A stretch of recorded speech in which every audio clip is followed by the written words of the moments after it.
Buat lo yang masih ragu atau mempertanyakan kenapa sih gue harus memboikot produk-produk Israel, maka ini semoga bisa menjawab ya statement gue di sini gitu. Disclaimer, ini adalah sebatas pengetahuan gue gitu, dan ini sangat terbuka untuk diskusi, dan gue juga nggak ngerasa kayak gue paling benar sendiri, enggak gitu. Jadi silahkan aja kita berdiskusi yang sehat di sini guys gitu. Yang pertama adalah, jadi guys, sebenarnya gue mau tanya deh, misal kita punya dua tetangga nih, dua-duanya jualan warung, buka warung. Nah, tetangga kita ini mau jual produk yang sama, harga yang sama, misalnya dengan mirip-mirip lah pokoknya gitu, sama-sama toko kelontong misalnya. Nah, lu tahu nih tetangga lo yang A ini, itu kalau dia dapat hasil keuntungan dari jualannya itu, lu tahu persis karena lu tetangganya, lu sering lihat, itu dia suka tuh ngalokasiin, sisihin hasilnya buat bagi-bagi anak yatim. Yang kedua, itu dia psikopat guys.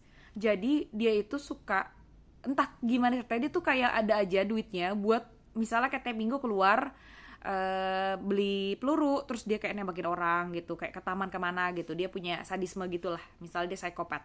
Nah pertanyaannya, lu butuh nih mau beli sesuatu, cuma pilihannya dua ini misalnya, lu bakal beli kemana? Yang A yang suka mengalokasikan hasilnya untuk sosial, atau yang B yang suka lu nggak tahu sih dari mana pastinya uangnya, tapi kayak dia tuh suka aja gitu tiap minggu nyerang orang gitu, ngebunuh orang. Lu bakal pilih yang mana? Secara gampang dan singkat ya, lu bakal pilih yang mending gue beli yang tetangga gue yang A lah gitu, udah jelas dia baik, daripada tetangga gue yang B yang ngaco ini gitu kan. Kayak gitu kan, sesimpel itu kan. Nah, kalau kita udah ngerti logika berpikir ya, ini yang bisa harus kita jalanin guys. Jadi untuk pro atau tidaknya pembeli itu adalah, itu hak customer atau hak kita sebagai pembeli. Cuma sebagai pembeli tentu kita harus cerdas dong. Kita nggak mau kan misal ngasal beli makanan, totonya makanannya mengandung misalnya zat-zat berbahaya. Misalnya kayak waktu itu sempat viral kan yang kata bakso tapi ada bahan boraksnya yang berbahaya. Atau mungkin kayak produk wajah yang ada merkuri misalnya. Itu aja kita boleh dan harus kritis. Bukan cuma boleh, tapi bahkan sangat-sangat dianjurkan dan harus kritis gitu, apalagi nih produk-produk seperti itu.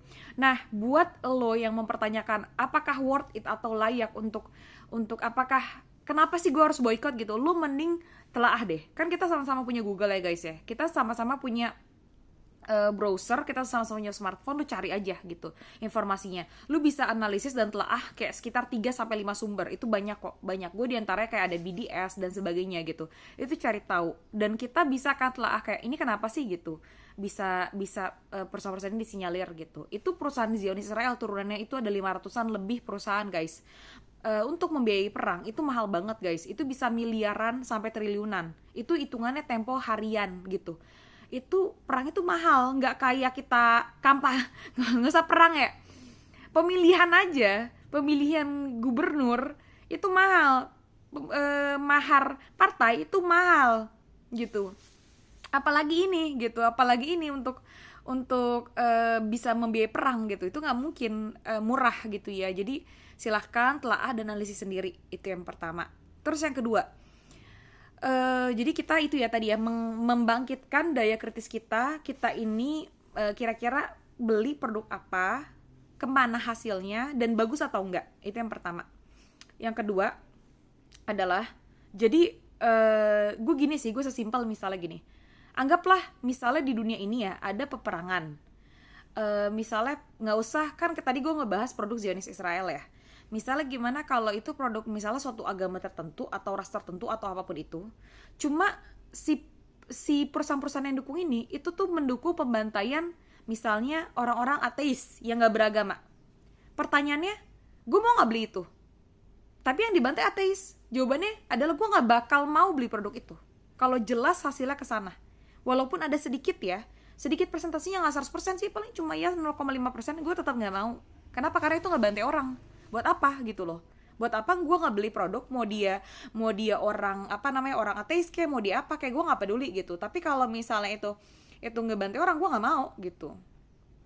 Sesimpel itu kan, kita nggak ngedukung pembelian atau dukungan apapun untuk sesuatu yang melanggar nilainya kemanusiaan gitu loh. Mau dia rasnya apa kek, kulitnya warna apa kek, kita kan bukan, maaf ya guys, bukan orang terbelakang yang masih berpikir kemuliaan orang itu dari warna kulit atau dari bangsa tertentu. Itu menurut gue orang yang rasis dan agak-agak terbelakang tuh, kayaknya mesti di upgrade otaknya gitu, nuraninya gitu. Yang ketiga guys, adalah sesimpel gini. Sesama orang Chinese, orang Tionghoa itu punya kebiasaan, lo bisa tanyakan ini ya ke beberapa orang Chinese atau Tionghoa, itu mereka seneng beli sesamanya untuk loyalitas, untuk dukung komunitas, karena mereka cenderung minoritas di Indonesia, walaupun ekspatriat orang Tiongkok terbesar di dunia itu di Indonesia gitu, lo bisa cek datanya. Nah itu mereka aja nggak apa-apa tuh ngedukung sama mereka. Atau misalnya kayak lu nih, sesama anak kampus A, beli dong jualan teman lo untuk ngedukung sama-sama mahasiswa kampus A, boleh nggak? Boleh aja, kenapa enggak gitu. Nah terus kalau pertanyaannya, gue sebagai sesama muslim dan gue sebagai bangsa Indonesia, gue dukung produk-produk lokal, boleh nggak?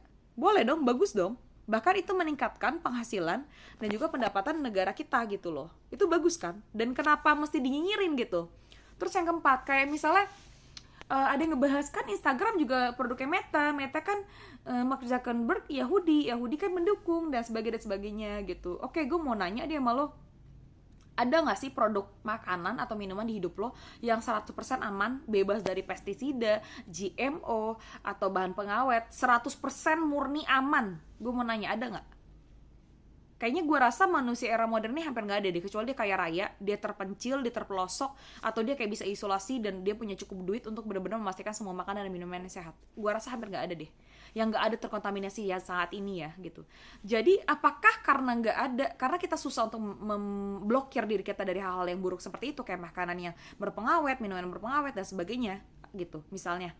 Terus kita jadi nggak, misalnya ya maaf ya, kayak kita bener-bener jadinya kayak ya udah kalau gitu gue pakai aja semua yang nggak rusak-rusak, gue minum aja, nggak gitu kan? Kita membatasi yang kita mampu gitu loh.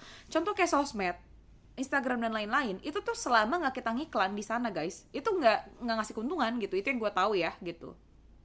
Dan kalau itu bisa dipakai untuk campaign melawan segala bentuk kerasisan, kezoliman, kejahatan kepada sesama manusia, gue rasa itu harus dimanfaatin deh gitu. Jadi lu nggak usah nggak usah jadi kayak gini. Kalau lu nggak bisa ngelakuin sedikit kebaikan, jangan lu tinggalin semua kebaikan sama sekali. Atau lu nggak bisa mencegah sedikit keburukan, jangan lu melakukan semua hal buruk. Sesimpel itu sih. Jadi kayak ya udah lu yang lu mampu aja gitu. Tapi untuk bisa konsisten ya, itu butuh pemahaman guys. Nggak bisa asal cuap-cuap, asal ikut-ikutan. Jadi kayak nggak kayak, maaf ya, nggak kayak ayam gitu loh guys, nggak anget-anget tai ayam gitu yang kayak anget-anget doang, enggak. You have to have basic knowledge gitu. Untuk bisa memboikot, kita harus punya ilmu, kita harus tahu kenapa gue milih ini, kita harus kritis dan jeli gitu loh. Dan sesimpel kayak kalau gue ya, alhamdulillah dengan pertolongan Allah, dan gue nggak ngerasa sombong, enggak, gue cuma share doang. Gue udah boykot itu sekitar dari gue SMA, which is itu 89 lah, antara 28 atau 29 kurang lebih gitu, sampai saat ini semaksimal yang gue bisa. Apakah 100% gue nggak tahu, cuma gue berusaha semaksimal yang gue bisa, termasuk bahkan merek HP dan merek prosesor laptop gue usahain yang tidak prozionis gitu loh, yang gue tahu ya, dan gue usahain bisa. Alhamdulillah gue hidup sih sampai sekarang, alhamdulillah. Padahal dulu keluarga gue, kita juga sempat tinggal di Amerika, itu kita konsumen hampir tiap hari produk-produk mereka, kita nggak tahu dulu gitu ya. Tapi begitu tahu, alhamdulillah dengan pertolongan Allah, dengan izin Allah, gue tinggalin itu semua gitu, dan hidup alhamdulillah. Gue tuh sampai mikir gini ya, kayak sesimpel misalnya kayak gue tahu nih makan kucing itu haram buat gue, atau makan babi itu haram buat gue. Ada nggak suatu hari kemungkinan gue mau makan babi? Semoga dengan izin Allah dan pertolongan Allah gue nggak mau, sampai gue mati juga gue nggak mau gitu. Ngapain, kan masih banyak yang halal. Unggas, burung, hewan-hewan yang ternak itu banyak, puluhan sampai ratusan, ikan ada berapa ribu, halal semua kok gitu loh. Nggak pusing-pusing gitu loh. Nggak kayak nanti kayaknya ya udah deh gue nggak makan babi deh sampai berapa bulan, abis itu kayaknya gue pengen nih makan babi. Nggak gitu. Jadi logika boykotnya tuh kayak apa ya guys, kayak udah punya landasan berpikir, udah punya niatan yang benar, udah punya intention, udah punya mindset. Jadi ya udah, mau sampai kapan gue juga boykot gitu. Karena guys, nggak mungkin Israel itu bisa survive tanpa duit dari kita juga gitu loh. Please ya. Kalau lo mau diskusi silahkan komen gitu, dan silahkan mencari tahu lagi apa yang gue udah sampaikan, silahkan cari tahu lagi, jangan stop dan jangan berhenti kritis gitu. Jadi ya udah, itu aja sih dari gue, semoga bisa bermanfaat ya, dan juga bisa menjawab kenapa harus boycott. Thank you.